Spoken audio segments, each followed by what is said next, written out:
दोस्तों नमस्कार।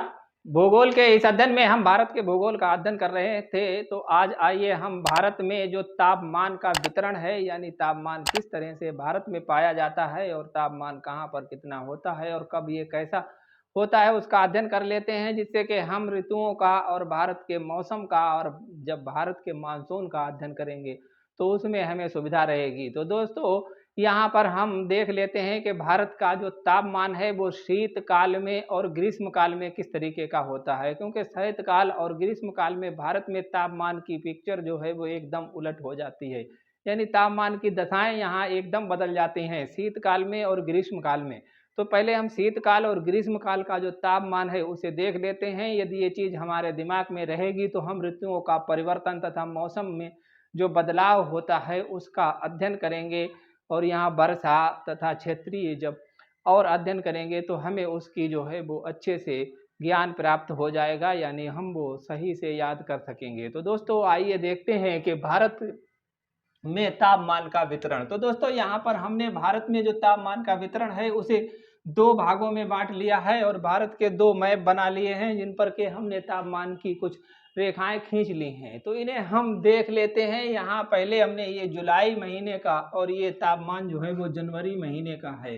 क्योंकि हम जानते हैं कि विषुवत रेखा पर जो सूर्य है वो सितंबर में और मार्च में लंबवत चमकता है, लेकिन कर्क रेखा और मकर रेखा पर ये लंबवत चमकता है, जबकि जनवरी जून और जनवरी का महीना होता है। तो जनवरी पर ये मकर रेखा पर लंबवत चमकता है तथा जून में ये कर्क रेखा पर लंबवत चमकता है। क्योंकि कर्क रेखा हमारे भारत के मध्य से होकर गुजरती है, तो इसलिए ये जून के महीने में सूरज जो है वो हमारी कर्क रेखा पर लंबवत चमकता है। लेकिन यहाँ हम जून के महीने का तापमान नहीं लेते हैं, क्योंकि जब जून के महीने में सूर्य तो यहाँ पर लंबवत आ जाता है, लेकिन जो पृथ्वी है उसे तापमान ऑब्जर्व करने में, यानी कि तापमान को सहन करने में थोड़ा समय लगता है। इसलिए हम यहाँ जुलाई जून का ना लेकर जुलाई का तापमान लेते हैं। वहीं दिसंबर में जो है वो मकर रेखा पर सूर्य लंबवत चमकता है, लेकिन हम दिसंबर का तापमान ना देखकर जनवरी का तापमान देखते हैं, क्योंकि जनवरी में यहाँ पर जो तापमान का ह्रास होना होता है वो सब ह्रास हो जाता है। इसलिए हमें जनवरी का और जुलाई का तापमान जो है वो देखना होता है। यही हमारे लिए अध्ययन में बहुत ही महत्वपूर्ण होता है, क्योंकि यदि हम जून का तापमान देख लेंगे तो जुलाई में ये तापमान और बढ़ जाएगा। यानी कि जब मैक्सिमम होता है तो वो जुलाई में ही होगा और मिनिमम होगा तो वो जनवरी में होगा। जैसा कि हम पिछले अध्ययन भी कर चुके हैं कि दिन में जब 12 बजते हैं तो सूर्य लंबवत चमकता है, लेकिन मैक्सिमम तापमान 12 बजे ना होकर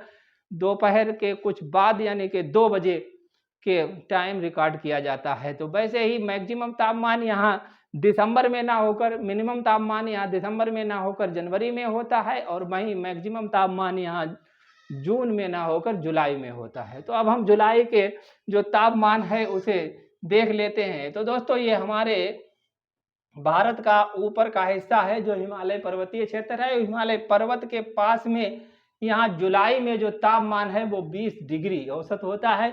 तो ये जो तापमान है वो औसत तापमान लिया हुआ है। ये दिन में ये और बढ़ जाता है, रात में ये कुछ कम भी हो जाता है। तो यहाँ पर ये औसत तापमान लिया है। तो ये हिमालय के पास, हिमालय की जो पहाड़ियाँ होती हैं, चोटियाँ हैं मध्य हिमालय में, ये लगभग 20 डिग्री के पास तापमान होता है। लेकिन उच्च हिमालय पर अगर जाएंगे तो ये और कम हो जाएगा, और वहीं ये चोटियों पर कम होगा। लेकिन ये एवरेज तापमान जो है वो शिवालिक में लगभग 25 डिग्री सेंटीग्रेड के लगभग होता है। ये 20 और 25 डिग्री के आसपास यहाँ हिमालय पर तापमान होता है। वहीं जब मैदानी क्षेत्रों में हम आते हैं तो इस तापमान में वृद्धि होना शुरू हो जाती है, और इस क्षेत्र में यहाँ जो है रेगिस्तान है, इसमें ये 30 डिग्री की तापमान की रेखा जुलाई में यहाँ होती है। और ये थार का मरुस्थल ये बहुत तेज जो है वो यहाँ पर तपने लगता है। यहाँ दिन का तापमान जो है वो 45-50 तक के आसपास पहुँच जाता है। यानी दिन में यहाँ बहुत ज़्यादा तापमान हो जाता है और रात में कम होता है। तो ये औसत तापमान लगभग 30 डिग्री के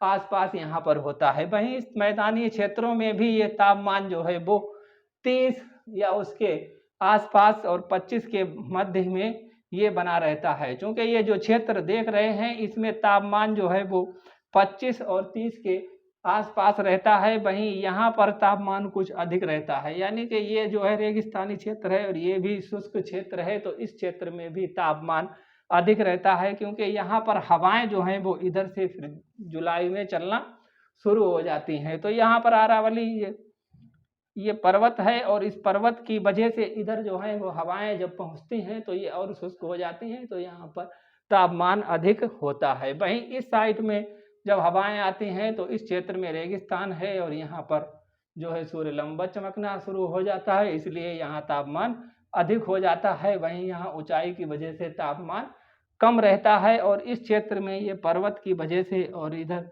सागर की वजह से यहाँ पर तापमान कम होता है और यहाँ पर तो तापमान ये 20 डिग्री ही रहता है, क्योंकि यहाँ पर ऊंचाई भी है और यहाँ सागर का किनारा भी है। तो ऊंचाई के साथ साथ तापमान में भी कमी आती है। तो इस टोपोग्राफी को भी ध्यान में रखते हुए हमारे ये चित्र जो जुलाई का चित्र है ये हमें अपने मस्तिष्क में सजो लेना चाहिए। चूँकि इस साइड में यहाँ पर जो तापमान कम होगा तो वायुदाब तापमान अधिक होगा तो वायुदाब कम होगा, और इधर तापमान जो है वो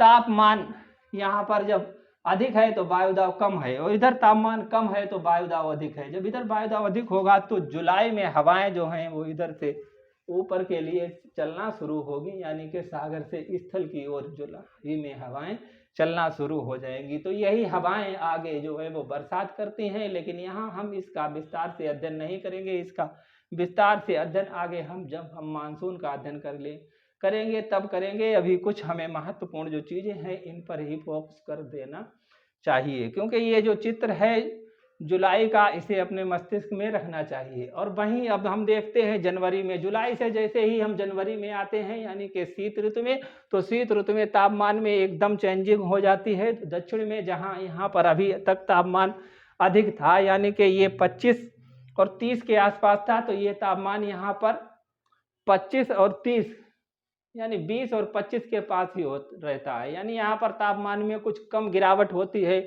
लेकिन जो उत्तरी भाग में जहाँ बहुत अधिक तापमान था 30-35 और दिन में जो दोपहर में है वो 40-45-50 के आसपास तक तापमान पहुँच जाता था, तो वो तापमान अब इधर कम हो गया है और ये 10 डिग्री और 15 डिग्री और 20 डिग्री और 20 और 25 यहाँ पर है। तो ये तापमान की इस साइड में जो है वो फ्लो हो गया है, यानी कि इधर तापमान अधिक हो गया है और इधर तापमान कम हो गया। तो इधर तापमान जब कम है तो वायुदाब अधिक होगा और इधर तापमान अधिक है तो वायुदाब कम होगा। तो ये स्थिति जैसे ही उत्पन्न होगी वैसे ही ये जनवरी के महीने में जो हवाएं हैं वो इधर के लिए चलना शुरू हो जाएंगी, यानी कि स्थल भाग से सागरों की ओर हवाएं चलना शुरू हो जाएंगी। तो ये पोजीशन हमारे भारत में तापमान की है जनवरी में और जुलाई में। तो जुलाई और जनवरी के तापमान को हमें कुछ अच्छे से ही देख लेना चाहिए, क्योंकि ये पर्वतीय क्षेत्र है, यहाँ पर तापमान बहुत अधिक गिर जाता है। उसके बाद में ये 10 डिग्री औसत होता है, उसके बाद में मैदानी क्षेत्रों में 15 डिग्री के आसपास रहता है और वहीं दक्षिण भारत में ये 20 और 25 के आसपास रहता है। ये जो है जनवरी का तापमान है, यानी 20, 25 से लेकर और 10 तक। वहीं ये जुलाई में जो तापमान है वो दक्षिण में तो ये इस साइड में 20-25 ही रहता है और इधर जो है वो 30 के आसपास पहुंच जाता है। वहीं इधर भी ये 30 के आसपास पहुंच जाता है और ये तापमान 25 और 30 के बीच में वेरी करता है। तो ये हमारा 20 और 25 तापमान जो है वो पहाड़ों पर होता है। तो दोस्तों ये स्थिति हमारे भारत में तापमान की स्थिति है। तो इस स्थिति को हमने समझ लिया है। अब हम आगे जब ऋतुओं का अध्ययन करेंगे तो ये हमें तापमान की स्थिति का अंदाजा रहेगा और हम उसे अच्छे से समझ पाएंगे। तो दोस्तों ये दिसंबर से जनवरी और जनवरी से दिसंबर में जाने में ये तापमान में वेरिएशन होता है और उस वेरिएशन की वजह से हमारे भारत में जो ऋतुएं हैं वो 3-4 पाई जाती हैं, लेकिन हमारे यहाँ जो हमारे हिंदी साहित्य की जो किताबें हैं उनमें यहाँ पर 6 ऋतुएं पाई जाती हैं 2-2 महीने की। तो हमारे देश में बहुत ही ऋतु संबंधी जो है वो विविधता है, इसलिए यदि ये चीज़ें हमारे मस्तिष्क में रहेंगी तो हम इन ऋतुओं को अच्छे से पहचान सकेंगे। और यदि हमें कोई प्रश्न ऋतु संबंधित पूछा जाता है तो हमारी वो गलती नहीं होगी, यानी कि इस नॉलेज के आधार पर भी यदि हम उत्तर देंगे तो वो सही होगा। तो दोस्तों आगे हम इसका विस्तार से अध्ययन करेंगे कि मौसम क्या होता है, जलवायु क्या होती है तथा ये ऋतुएं क्या होती हैं, तो इनका अध्ययन करेंगे। तब तक के लिए आप हमारे चैनल से जुड़े रहने के लिए चैनल को सब्सक्राइब करें तथा वीडियो अच्छा लगा हो तो लाइक कर दें। मिलते हैं अगले वीडियो में, तब तक के लिए जय हिंद दोस्तों।